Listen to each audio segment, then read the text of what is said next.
Mexico Black Rifle Operators Union. I'm your host, Sean.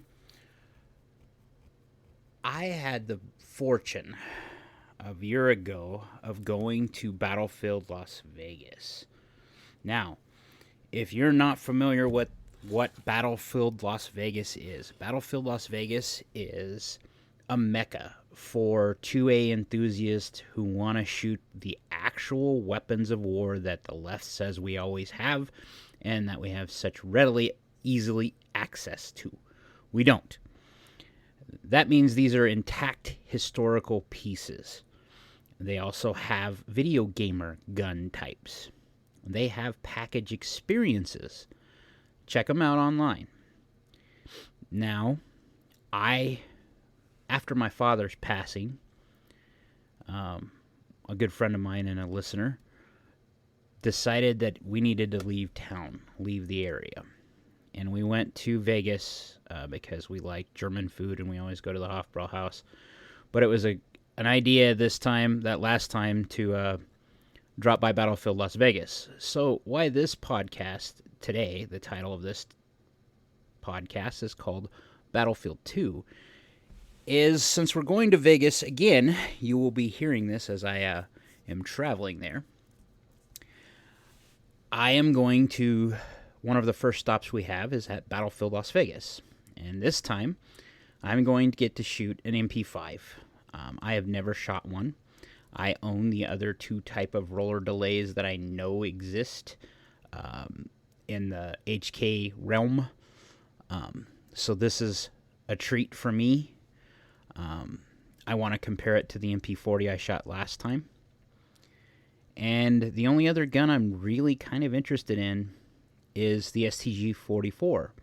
If you don't know what that is the 7.92 or 8mm Kurz by 33 round. And it was Hitler's assault rifle. In fact, that's what the STG stands for. Sturmtruppengewehr. So what it was the predecessor, the first rifle chambered in an intermediate cartridge, similar to the AK round, but predates it by at least 5 years. I think I'm still kind of hazy there because there's some weird history in how the 7.62 by 39 came about, especially at the end of World War II, during World War II and at the end.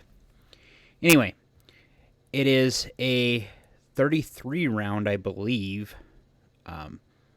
magazine-fed, semi or fully automatic machine gun, chambered, the first one of its type ever in world history. And I'm going to pick one of those, even if I get to shoot a magazine through one. Just holding one is a treat, just like the MP40 was. So I'm looking forward to that. Then I'll probably go do some German food because, well, I'm that guy.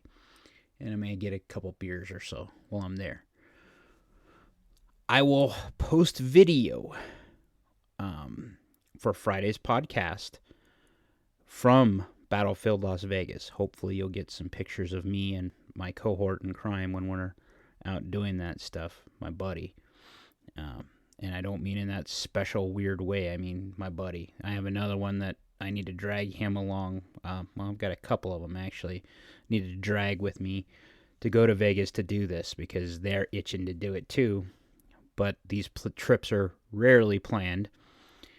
And the only reason why I'm able to do this is because I have a little tiny bit of money my mom had in her bank account that was left over from her paying for her stay in the old folks' home. And when I say that, I mean this trip blows it. And that's fine. My mom wasn't rich. I'm glad she was taken care of. We got everything squared away, so I'm not hurting for anything. But it's the one last thing I think I could do rather than blow it on another gun or ammunition or something stupid. Something to earn another memory in my brain. And literally, Battlefield Las Vegas, I could spend years there. And the last time I went there, the guy that was showing us the weapons we were going to use coached us to make sure we weren't idiots, and then, basically walked us through the basic functions while we did shoot them. He was saying that if we could go when they weren't busy, so like on a day that no one was really around, if it was really not busy, he would like to have taken me to their armory. I am kind of hopeful that they're not busy tomorrow and that it's just me and my buddy there, and maybe we can go see that armory, because to be bluntly honest, I'd love to go back there, talk to the dudes in the gun cages, and see what they have to go up against. I mean, think about all the people that go to Vegas every year, and all those 2A noobs, the ones that are trying to just do something different. Someone gets a wild ass idea and they go do this, before this is how they start their party, so to speak, because you're not allowed to drink or be high or anything, because they check you. They want to make sure you're not a dumbass, because you're getting around things that go bang and can hurt people. So, and the guys are very cool. Last dude I think was ex-Army. We talked to him a little bit while we waited in line. My buddy, I think, is looking at 1919. So if you don't know what that is, that's a 30-06 predecessor to Modus. It was in service until Vietnam. It was very robust. It's another one of John Browning's designs. So I have some footage on my Facebook, and if you're a Facebook fan, you can go to New Mexico Black Rifle Operators Union, or NMBROU, on Facebook. Look for us, and we have a presence there. That links to all of our other socials. But the guy that runs it is me, Sean. If we become friends, then you can see the stuff I have from Battlefield there. It's on Instagram too, just because it was fun. The only thing I was so excited about shooting the MG42 that I kept my stupid mask on, and we went during kind of the ebb of the COVID stuff. So masks were required by law, and mostly we didn't want to bucket. We don't really care, me or my buddy. Most of my friends don't really care about the mask thing. It's whatever it is. We never thought it was cool. We never thought it worked. But okay, just to find out later it was just crap. But such is life, right? The cool part about that is, if you look at Battlefield Las Vegas, when I said packages, like if you're a big gamer, I am no longer a huge gamer, but I know that at least one of my listeners is. They have things tailored to, like, the Battle of Kharkiv. They have them tailored to this expansion pack for this video game. You can get to shoot these guns or pick from these to try.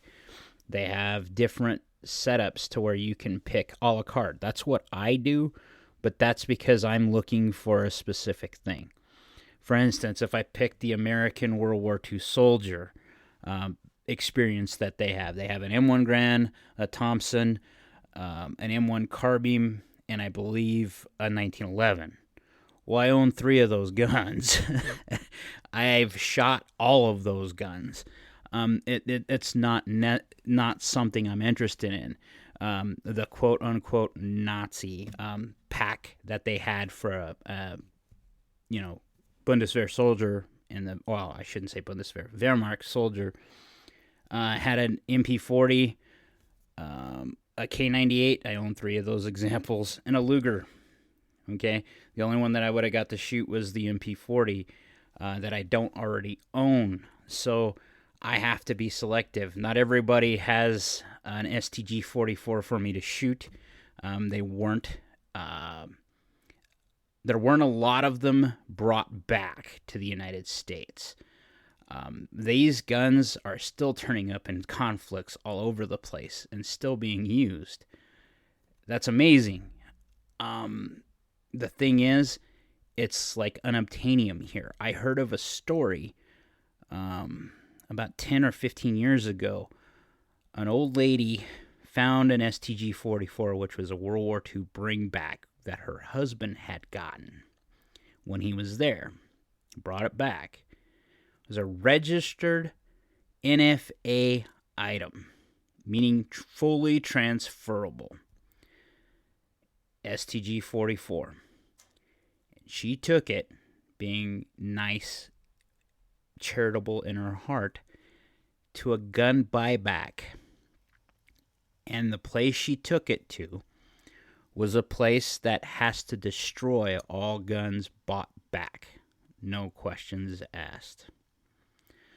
So they destroyed a 44,000 or 80,000, depends upon condition, piece of history because someone wanted to be good and was good-natured and turned in a bad gun from World War II.